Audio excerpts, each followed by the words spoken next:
Hoy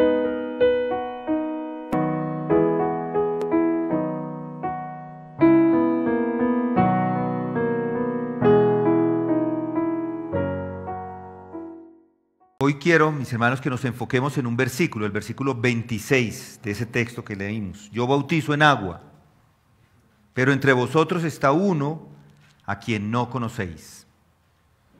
El objetivo principal de Juan es que conozcan al que no conocen.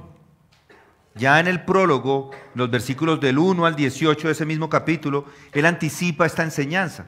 Todo el evangelio de Juan es acerca de Jesucristo y él encarnado, su venida a este mundo. Jesús es el Verbo hecho carne y quien moró entre nosotros, quien murió en la cruz y resucitó. Y como lo dije la semana pasada, todo el objeto y propósito de Juan es que le conozcamos. Y todo lo que Dios quiere lo ha hecho posible en Cristo Jesús. Y para ello nos ha dejado el versículo 16. Dice, pues de su plenitud todos hemos recibido y gracia sobre gracia. Aquí este versículo es una definición de un cristiano. Esto es lo que es ser cristianos. Esto es lo que los cristianos deberían estar disfrutando ahora, de la plenitud. Todos deberían decir esta mañana, sin dudarlo, sí, así es. Eso es perfectamente cierto en mi vida. He recibido de su plenitud, estoy recibiendo de su plenitud y a menudo que continúo mi vida estoy recibiendo toda su plenitud, gracia sobre gracia, gracia añadida sobre gracia. Ahora bien, la pregunta que hoy quiero hacer es esta: ¿puede cada uno de ustedes decir que está recibiendo de esa plenitud? Para mí esta es la cuestión más importante, es la cuestión más urgente hoy, que todos ustedes lo puedan decir con seguridad, porque no basta con solo asistir a la iglesia, porque de falsos o de personas faltas, mejor, de faltas de plenitud están llenas todas las iglesias. Y es por eso que la iglesia cristiana es como es. ¿Saben qué es lo más relevante en la iglesia? ¿Saben qué es lo más relevante? ¿Saben por qué no reciben la plenitud de Cristo? Si se ven a ustedes mismos y leen la descripción del cristiano del Nuevo Testamento, ¿cómo se comparan? Si se examina a la luz de ciertas biografías de estos grandes hombres que han vivido en el pasado, antes que nosotros, que son grandes cristianos, ¿cómo se compara frente a ellos? Al leer el relato de lo sucedido en la iglesia cristiana en ciertos periodos grandes y gloriosos, la pregunta que debemos hacernos es ¿por qué? ¿Por qué somos diferentes? ¿Por qué no estamos más a conformidad con la descripción del cristiano que encontramos en el Nuevo Testamento? Ahora bien, y ese es el tema que tenemos para nosotros hoy, y eso es precisamente lo que estamos examinando. Y me parece que esta sección aquí en particular, el apóstol allí nos está poniendo cara a cara frente a estos elementos que son absolutamente esenciales. Y por eso hay que ser claros en cuanto a quién es la persona del Señor Jesucristo. Si hay alguna duda al respecto, nunca va a conocer de su plenitud. Es imposible. Por eso es esencial que pueda decir con Juan el Bautista: este es el Hijo de Dios. Que lo tenga bastante claro. Debe dejar de pensar que Jesús es un gran hombre, o un gran religioso, o un gran agitador político, o un pacifista, o cualquiera de esas cosas que se dicen acerca de él. Debe liberarse por completo de eso. Eso no es cristianismo. Y es sorprendente ver cuánta gente no tiene claro quién es Cristo. Cuánta ignorancia hay acerca de Él y de su plenitud. Y por eso es que pasamos tiempo acá. Porque antes de seguir, debo ser muy claro con esto. Y también sobre el hecho de que en Él y solo en Él puede estar completamente reconciliado con Dios. He aquí el Cordero de Dios que quita el pecado del mundo. Muchos se ponen de rodillas para orarle a Dios, están preocupados en cuanto a si Dios les está escuchando o no. en cuanto si está hablando con él o no. Se pasan su tiempo examinando su propia pecaminosidad, ven sus pecados, están preocupados por ellos. Bien, no hay esperanza de que reciba esta plenitud si no ha sido perdonado. La plenitud solo es posible en Él y a través de Él. Y el primer paso para ello es que debe saber que está en Él, debe tener esa certeza que no puede estar y no puede estar en Él a menos de que sea perdonado. Y solo hay una manera de perdón y es en y a través de Jesucristo y el crucificado. Esto, por supuesto, es fundamental, esto es elemental, esta es la base. Y hemos profundizado en esto bastante, pero lo vuelvo a decir porque es esencial. No sirve de nada seguir más allá o tratar de entender de esta plenitud si todavía le preocupa el camino de la salvación. Si no es parte del reino de Dios, si todavía no es salvo, ¿qué vamos a estar hablando de plenitud? Solo hay una respuesta a esto y Juan la pone aquí al principio para que pueda tener claridad acerca de él. Él es el Hijo de Dios, Él es el Cordero de Dios que quita el pecado del mundo. Dios ha puesto nuestros pecados sobre Él y le ha castigado a Él por nosotros, para que por sus heridas nosotros seamos salvos. Se nos da vida a través de su muerte. Ahora, tomando esto como base, sigamos, debemos seguir, porque puede creer todo eso y aún no tener clara esta cuestión de su plenitud y no saber ni siquiera de pronto si la ha recibido. Así que tenemos que ir más allá y Juan nos hace ir más allá, más lejos. Y para esto hay que analizar, además de la persona del Señor Jesucristo, hay que analizar su obra. Su primera obra es redimirnos de la culpa de nuestros pecados. Pero su obra no se detiene ahí. Él ha venido a hacer algo adicional y es esto. Él os bautizará con el Espíritu Santo. Esto es lo que vamos a considerar y vamos a meditar en ello un poco más, además de hoy. Y aquí Juan comienza a lidiar con este tema. Y su forma de hacerlo es interesante. Lo vimos el domingo pasado. Él compara y contrasta a Juan el Bautista con nuestro Señor Jesucristo. Y ciertamente bautizó con agua Juan. Pero aquí hay uno entre ustedes a quien no conocen.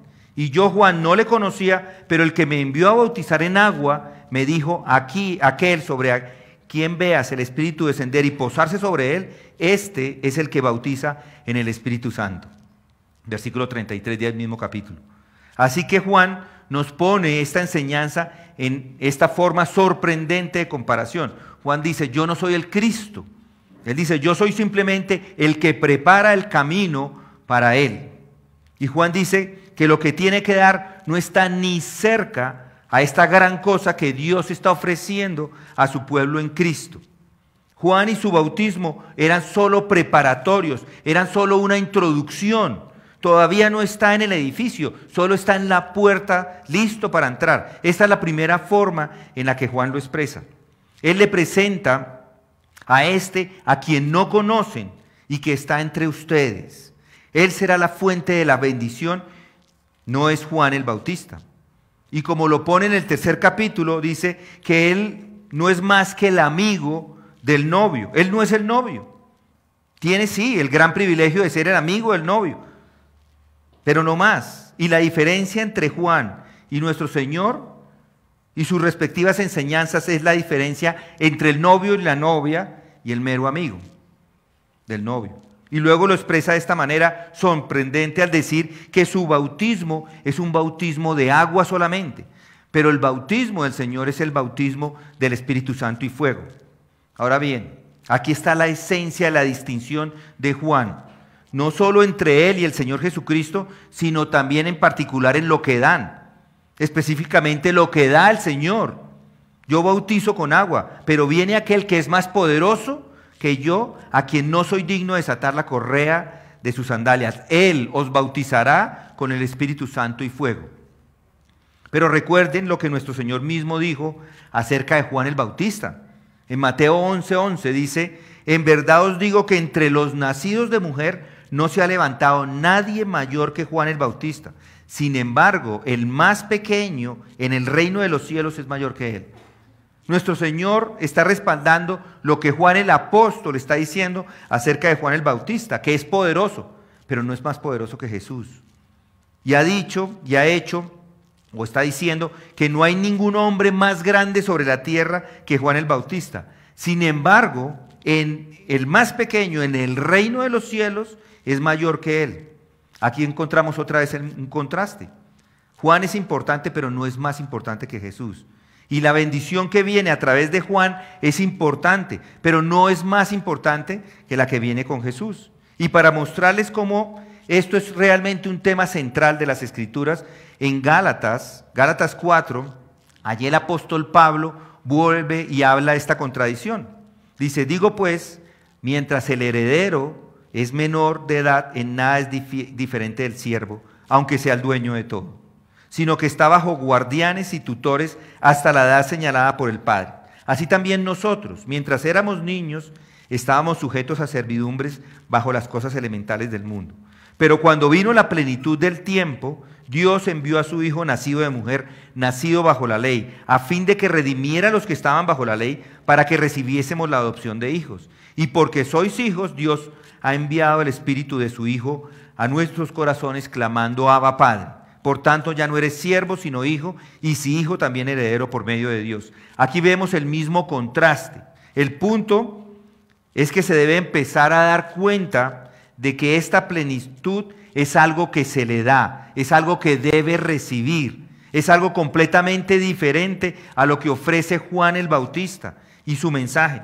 En otras palabras, para resumirlo y para que pueda tenerlo claramente en sus mentes, hay dos posiciones que tiene que considerar y deben determinar en cuál de esas dos posiciones se encuentra. En primer lugar está la condición de estos judíos que vinieron a ser bautizados por Juan el Bautista. Recordarán que comenzó Juan el Bautista allí a predicar y a bautizar en el desierto a las personas que se movían, se desplazaban allí para escucharlo.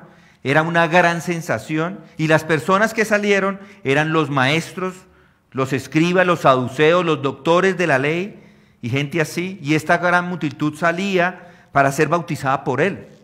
Y eso es posible que algunos de ustedes estén en esa posición, como la de estos grandes estudiosos. O en segundo lugar, puede ser que esté en la posición de uno que ha recibido de su plenitud y gracia sobre gracia. Y aquí considero entonces que esto es un punto de extrema importancia para todos nosotros, que si realmente están preocupados por su plenitud interior, lo primero que tiene que hacer es examinarse en dónde está, en dónde se encuentra. A la luz de esta enseñanza, ¿en cuál de estos dos grupos se encuentra?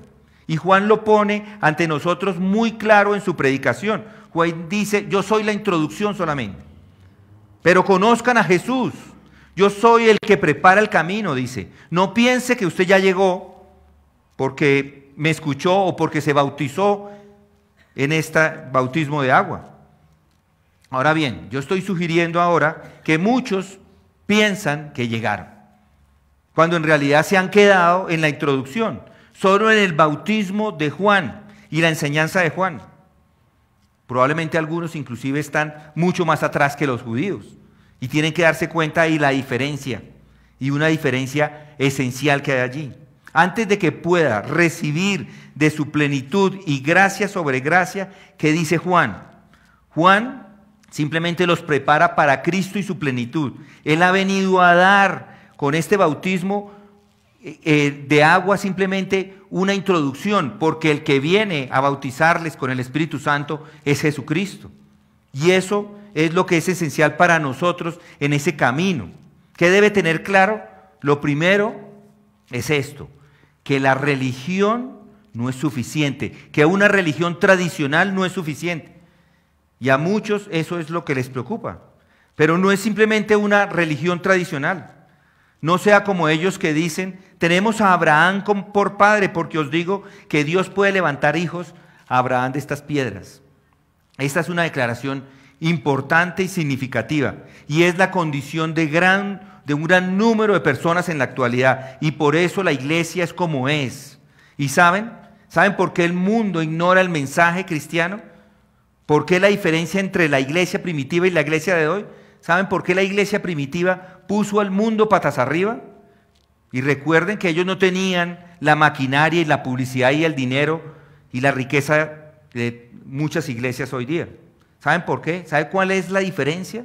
Bueno, la diferencia es que ellos tenían la plenitud. Estaban llenos del Espíritu. Esa es la única diferencia. Y eso es lo que explica los grandes avivamientos que han tenido lugar a través de toda la historia. Pero la iglesia solo entra en esa condición cuando se da cuenta de ciertas cosas acerca de sí misma. Y lo primero que hay que darse cuenta es que no es una mera religión, no es una religión tradicional. De hecho, la religión no es suficiente. ¿Qué quiero decir? Seamos simples, pongámoslo de una forma más simple. Hay muchas personas como estos judíos que vinieron a ser bautizados por Juan y que fueron confrontados por él. Hoy hay algunos que piensan que ser cristiano es solo una cuestión de nacimiento. Somos de Abraham, somos los hijos de Abraham, tenemos a Abraham por nuestro padre. Este era el problema que tenían los judíos. Todavía hay personas que parecen confiar en eso. Todavía hablan de que nacieron en un hogar cristiano, de que los llevaron siempre a la iglesia y que por eso son cristianos. Dicen, eso ha sido parte de mi vida. ¿Cuándo se convirtió al cristianismo? Bueno, yo siempre crecí ahí. Tenía 4 años, yo creo que ahí fue. Hay algunos que así dicen. Y cuando se les sugiere, yo no creo que usted sea cristiano, entonces, ¿qué hacen? Lo rechazan. Sí, por supuesto, siempre han sido cristianos. Siempre se les ha educado para ello. Y hay un gran número de personas que todavía confían únicamente en eso. Nunca han tenido dudas. Y esto es una manifestación equivocada. Es muy importante entenderlo. Y otra forma errónea es si confía en los sacramentos para recibir de la plenitud. Vengan conmigo a Lucas. Lucas 3, el libro anterior de Juan, Lucas 3, y el versículo 7 dice que a las multitudes que acudían para que él las bautizara, noten lo que les dice, camada de víboras, ¿quién os enseñó a huir de la ira venidera o de la ira que vendrá? Y el significado de eso es este: Juan de alguna forma conoció que había en las mentes de estas personas y comienza a predicar en el desierto y a bautizar, y la gente se sorprenda que fuera un hombre asombroso de ver y fuera tan confrontador en su predicación, y vinieron y Juan sabía que había en sus mentes. Juan entendió que ellos deberían ser bautizados por él, ellos llegan allá a ser bautizados, y ellos pensaban que simplemente con ese bautismo ya la habían hecho. Entonces dice a la multitud que salió a ser bautizada por él, les dijo, camada de víboras, ¿quién os enseñó a huir de la ira que vendrá? Por tanto, dad frutos dignos de arrepentimiento y no comencéis a deciros a vosotros mismos, tenemos a Abraham por padre, porque os digo que Dios puede levantar hijos a Abraham de estas piedras. Esta es una falacia muy común. Es la falacia de asumir que mientras se someta a algo o algo que se les haga, o que le pidan que repitan, o que levanten la mano, o que hagan una oración, haga esta oración y usted va a ser salvo, que automáticamente lo va a poner en el cielo. Y eso es lo que está pasando exactamente con este evento. El bautismo físico en el agua practicado por Juan el Bautista. Esto era solo por lo que ellos necesitaban, eso pensaban que era lo que necesitaban. Y Juan les dice, no, en absoluto no. Bueno, y aquí hay una doctrina y hay una práctica para nosotros. Todavía hay una enseñanza de que cuando un niño es bautizado, ese niño se regenera. Este niño ahora está regenerado y debido a que se ha regenerado se convierte en un adulto cristiano, un hombre cristiano. Y el niño cuando crece, el problema es que todavía piensa que es cristiano. Hay muchos que todavía piensan que son cristianos, se comportan como paganos, pero como fueron bautizados cuando eran niños, yo ya me salí de esta. Yo estoy libre. Fue hecho cristiano por su bautismo. Y ojo, esto no es solamente la Iglesia Católica Romana. Hay otros que también hacen lo mismo. Un sacerdote es lo que hace, infunde la gracia de alguna manera mecánica en el niño, y esa es la misma actitud y mentalidad de estas personas que vinieron a ser bautizadas por Juan. Si se sometían al bautismo, entonces todo lo que les hacía falta ya estaba completo, todo estaba en orden. Y muchos asumen eso porque han sido bautizados como niños y porque fueron confirmados, porque fueron recibidos en la iglesia, se hicieron miembros a la iglesia. Piensan que esto es lo que los hace cristianos, venir a la iglesia. Yo estoy yendo a la iglesia cada semana, eso yo soy cristiano. Piensan que estos sacramentos automáticamente los han convertido en cristianos. Y por eso tiene que deshacerse usted hoy de esa noción una vez y para siempre. Y yo sé que estoy hablando de la experiencia de muchos acá en esta congregación esta mañana. Simplemente asumen que son cristianos y que todo está bien. Simplemente porque han sido educados de cierta manera, porque han sido bautizados o porque han nacido en una familia cristiana. Y saben lo que tienen en realidad es una fe de segunda mano. ¿Qué quiero decir con fe de segunda mano? Significa que esto está recibiendo como si fuera automático, algo que viene por el nacimiento o por el bautismo o por haber crecido en una iglesia cristiana. Mis amigos, la recepción del cielo no se basa en nada que usted vaya a hacer. Puede, por supuesto, en la iglesia recibir los principios de fe cristiana, puede leer y con su mente intelectual afirmar estas verdades, y hay muchas personas que hacen esto, y esto es peligroso en medio de nosotros. Muchos son, por supuesto, de pronto segunda generación de cristianos, de creyentes. Hay una tentación particular a esta segunda generación. ¿Y qué quiero decir con segunda generación? Me refiero a algo como esto. Sus padres fueron los primeros en creer y algunos de ustedes han nacido en un hogar cristiano y eso es peligroso. En muchos sentidos, la posición de aquellos que pertenecen a la segunda generación es mucho más difícil de aquellos que son cristianos de primera generación. Ellos son los hijos de padres cristianos quienes por primera vez creyeron. Hay algunos que 500 o más años han pasado antes de que exista un cristiano en su vida, en su generación. Estos padres espirituales son padres piadosos, con un conocimiento del Señor. Los criaron a los niños de cierta manera y es muy fácil para estos hijos tomarlo e imaginar que ya la hicieron. Y es muy fácil para los padres incluso pensar que los niños lo tienen porque repiten frases que todos cristianos repiten. Puede hacer casi que digan lo que quiera un padre a su hijo. Y es por eso que tenemos que ser cuidadosos en evangelismo infantil y tener cuidado de suponer que los hijos están en la misma posición de los padres. Hay un gran problema con esta segunda generación y por supuesto aún más con la tercera. ¿Son estas personas verdaderamente cristianas o no? Algunos de ellos dijeron lo correcto, pero sus vidas lo contradicen. ¿Será que porque han sido bautizados automáticamente es una prueba de que son cristianos? Siempre existe este terrible peligro. Y eso se da así y casi siempre pasa como algo posterior a un avivamiento religioso. Durante el tiempo del avivamiento hay vida, hay poder, hay gran experiencia, todo el mundo cree y todos estamos en ese momento, primera generación, todos creyendo. Y luego viene la generación que sigue y es allí donde surge esta verdadera dificultad. Un gran avivamiento, todos por así decirlo, son llevados a la verdad, pero estos están simplemente repitiendo las mismas frases de sus padres. Por eso no debe confiar en la tradición, no debe confiar en unas simples frases, no debe confiar en el hecho de que siempre han sido educados de esa manera. Ese puede ser el mayor peligro y tiene que deshacerse de él.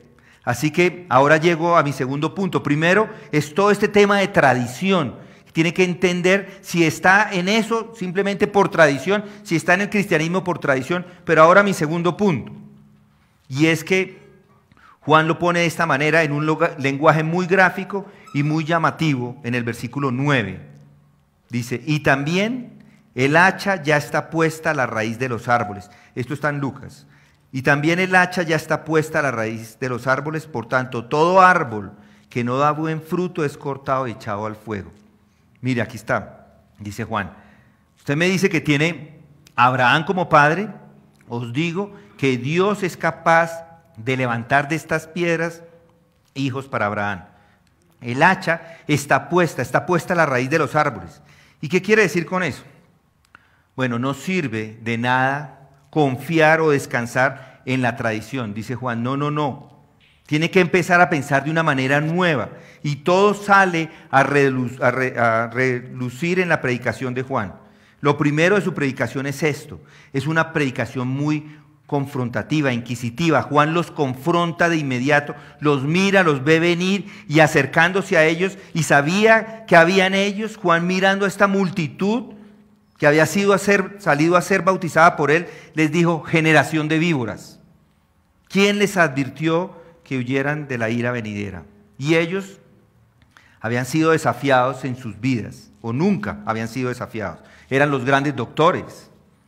Antes, estos fariseos y escribas eran los maestros del pueblo. Eran considerados como los altamente religiosos. Pero ¿qué hace Juan? Juan los desafía y los llama generación de víboras. Y de inmediato son probados y examinados. Permítame expresar esto en forma de principio. Si nunca se ha visto obligado a enfrentarse a usted mismo y examinarse profundamente, usted no es cristiano. No dudo en decir eso. Si nunca ha estado realmente en contra de este mundo, mi querido amigo, no puede ser cristiano. Puede ser miembro de una iglesia, puede ser religioso, puede ser un altamente moral, puede hacer mucho bien, pero eso no lo hace cristiano. Ese es el tipo de suposición que tienen muchos. Por supuesto, ellos dicen: yo soy cristiano, siempre ayudo a las personas, he sido bautizado, siempre tomo la comunión, llego hasta temprano los domingos. Pero eso no lo hace cristiano. Hoy de pronto se encuentra de repente con este mensaje. Si nunca se ha preocupado en cuanto a si es cristiano o no, podría decir que nunca ha sido cristiano. Es inevitable. El mensaje es uno que nos confronta y nos muestra por dentro, y nos abre el corazón y nos muestra quiénes somos. El mensaje es un mensaje que debe ser confrontado y no puede evitarlo. Y además el mensaje siempre exige honestidad. Juan les dice a estas personas respetables, les dice generación de víboras. ¿Y quiénes son las víboras? Son esas, yo no conozco muchas, no sé cuántas conocen ustedes, pero lo que he podido saber acerca de ellas es que se escabullen y se esconden debajo de las piedras. Están allí, se esconden y se desaparecen. Eso es lo terrible de una víbora. Y Juan los llama víboras. Esa es la manera de decir: miren, tienen que ser honestos. No sirve de nada mentirse a ustedes mismos. Están tratando de escapar de la ira. No sirve de nada. Ustedes son una generación de víboras que dicen que tienen a Abraham como su padre y se escabullen con eso de Abraham. Tiene que dejar eso, dice Juan. Tiene que ser honesto. Y esto, mis queridos amigos, es algo que todos tenemos que aprender, a ser honestos. Tiene que someterse a un examen personal y no debe escabullirse a la verdad, porque siempre y cuando se esté justificando a usted mismo, siempre y cuando esté poniendo excusas, siempre y cuando esté a la defensiva, siempre y cuando sienta que la palabra de Dios es injusta con usted, siempre y cuando de alguna manera se escabulla de ella o trate de esconderse debajo de una piedra o evada la luz, o evada esta luz que revela y expone todo, bueno, nunca va a poder recibir de su plenitud. Es imposible. El salmista lo expresa así: si observo iniquidad en mi corazón, el Señor no me escuchará. Lo que quiere decir con la iniquidad en su corazón es esto: es que si da alimento a algún mal en su ser o en su corazón, es decir, si está protegiendo su pecado, pues Dios no lo escucha. Si quiere conocer a Dios, si quiere conocer la plenitud, si quiere la salvación, si quiere que esa salvación sea una realidad en su vida, no peque más. Si de alguna manera u otra está tratando como una víbora de esconderse debajo de una piedra para que la luz no pueda brillar y venir sobre usted, el Señor no le va a salvar. Es tan simple y tan elemental como eso. Volverá a caer una y otra vez y al final solo le espera la condenación. Recuerden David en el Salmo 51. David había cometido adulterio y además de adulterio había cometido un asesinato y se lo estaba guardando. Él protegía su pecado, lo tenía oculto para él. ¿Recuerda a Natán en esta historia? Él vino a confrontarlo y David trataba de seguir viviendo esta doble vida. Él sabía que estaba equivocado, pero trató de mantenerlo bajo la luz. Estaba disfrutando de eso. Y así fue. Pero Dios estaba disgustado con él. Y David al final dijo, está bien, tengo que rendirme. He aquí, tú deseas la verdad en lo más íntimo. Y ojo, no se puede ocultar nada porque Dios lo sabe todo. Todas las cosas están desnudas y abiertas a los ojos de aquel con quien tenemos que lidiar. Mis queridos amigos, debe deshacerse de esa tendencia de serpiente. Tiene que ser honesto, tiene que ser abierto y permitir que la palabra de Dios sea un asunto principal en su vida, que le revele todo. Todo lo que estoy diciendo es esto. Si quiere la plenitud de Cristo, tiene que ser honesto con usted mismo. Porque si no lo hace, sigue con la doble vida. Y puede pensar de pronto que es muy inteligente, pero ya sabe, cuando llegue a su lecho de muerte se dará cuenta de que es el tonto más grande del universo. Dios es luz y en Él no hay oscuridad en absoluto. Y en la introducción estamos llamados a ser honestos, a abrir nuestros corazones a la luz de Dios. Y además hay un elemento extra y es el de la convicción. Es un elemento que le hace tambalear. Pero después de haber escuchado la predicación de Juan, estas personas dijeron, ¿y qué debemos hacer? Estaban nerviosos. ¿Qué debemos hacer entonces? Y esto de nuevo es la respuesta que es inevitable. ¿Qué debe hacer entonces a la luz de lo que se ha dicho? ¿Qué debe hacer? Es imposible para un hombre cristiano, si en algún momento o de alguna forma no llora su pecado, si no está llorando su pecado, si nunca lo ha llorado, pues no ha sido cristiano. No es. Si se da cuenta de su pecado, entonces ¿qué hace? ¿Recuerda a los carceleros y hermanos de Filipos? ¿Qué dijeron ellos? ¿Qué debo hacer? ¿Qué debo hacer para ser salvo? El pueblo en el día de Pentecostés, hombres y hermanos, ¿qué dijeron? ¿Qué haremos? Bueno, el Espíritu Santo vino con poder de convicción sobre estas personas. Él siempre nos condena y Él siempre nos convence de nuestro pecado. Y nos damos cuenta de todas nuestras excusas, que cada una de ellas no tiene valor cuando el Espíritu Santo nos convence. Y nos damos cuenta de que Dios puede ver debajo de esa piedra de la cual me he escabullido también, que creo que lo he hecho también, pero Él, a pesar de que estoy allá escondido, Él me saca a la luz. ¿Se da cuenta del juicio? Juan dice, si sigue allí, solo le espera la ira venidera. Recuerde que está frente a Dios en todo momento. Y hasta que se dé cuenta de que no es nadie, hasta que se dé cuenta que está bajo el juicio y la ira de Dios, es que puede decir, ¿qué hago? Hasta que no entienda eso, no va a poder decir, ¿qué puedo hacer? ¿Qué debo hacer para ser salvo? Alguno dirá, dígame por favor, estoy indefenso, estoy desesperado, ¿qué debo hacer? Esa es una característica esencial de esta introducción.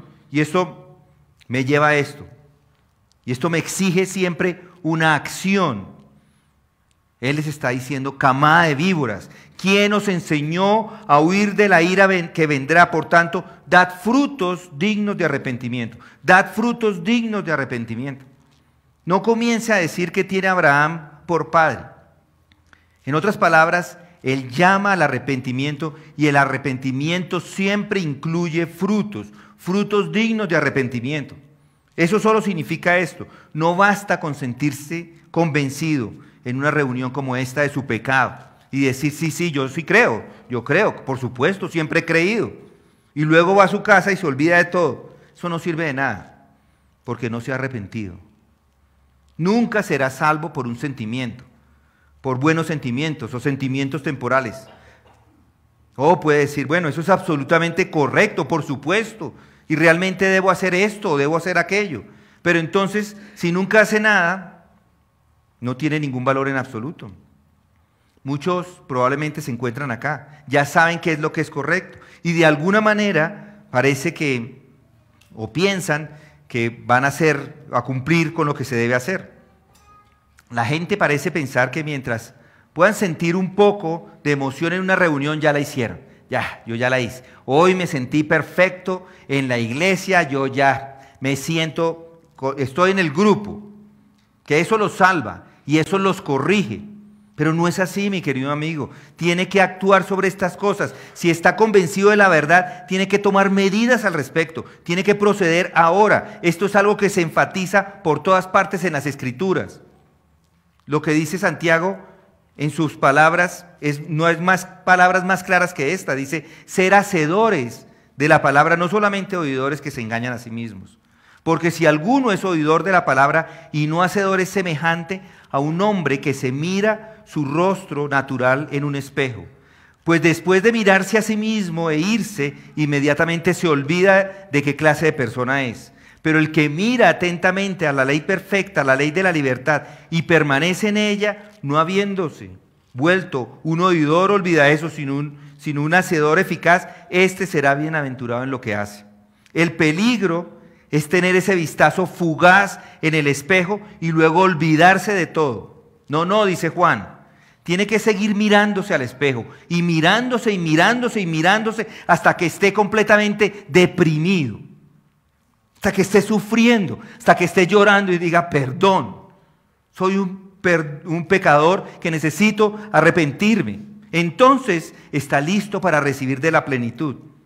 Cuando ya están convencidos y convencidos de todas estas cosas, es que se alejan del pecado y ahora puede correr sin reservas al Señor y Salvador. Puede recibir la salvación porque se ha arrepentido. Pero tiene que arrepentirse, tiene que revisar en detalle su vida, tiene que producir frutos dignos, debe arrepentirse de cada uno de ellos. Pero mi querido amigo, incluso cuando se ha arrepentido, todavía no tiene la plenitud. El arrepentimiento es preliminar, es esencial, y si no ha cumplido las condiciones preliminares de la introducción, es imposible que reciba la plenitud. Todo esto está en el ámbito de la preparación. ¿Se ha examinado a ustedes mismos a la luz de estas cosas? ¿Ha recibido gracia sobre gracia? ¿Está regocijándose en Cristo Jesús esta mañana? ¿Sabe que la vida de Dios está en su alma? Si no lo hace, me pregunto, probablemente es que no ha escuchado la predicación de Juan el Bautista. No ha escuchado la voz clamando en el desierto. Yo no soy el Cristo, yo soy la voz del que clama en el desierto, enderezar el camino del Señor. El que viene después de mí, a quien yo no soy digno de desatar la correa de su sandalia. Él os bautizará con el Espíritu Santo. Que Dios les dé gracia de escuchar el mensaje de Juan el Bautista, para que puedan ser ustedes mismos expuestos, que su mismo corazón sea abierto y liberados de sus escondites. Hermanos y amigos, escuche y reciba el mensaje misericordioso del Hijo de Dios. Vamos a orar. Gracias, Padre, por las palabras que nos has dejado en este evangelio por medio de el apóstol y la predicación de Juan el Bautista diciendo, yo no soy. Pongan los ojos en Cristo. Él es el único que puede tomar sus pecados. Nada en este mundo, ni el bautizo, ni la proclamación de alguien o la afirmación de alguien de que ha creído. Eres tú, solamente tú, el que hace esa obra.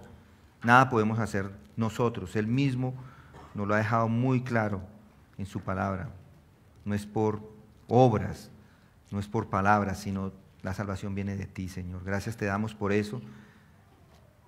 Te pedimos que esa realidad, esa verdad en nuestras vidas sea evidente. Que podamos venir con agradecimiento siempre a recordar esa obra tuya en la cruz llevándose todos nuestros pecados y ese deseo, esa pasión por obrar con obras justas, dignas, para la gloria y honra de tu nombre. Y esto te lo pedimos en su nombre. Amén.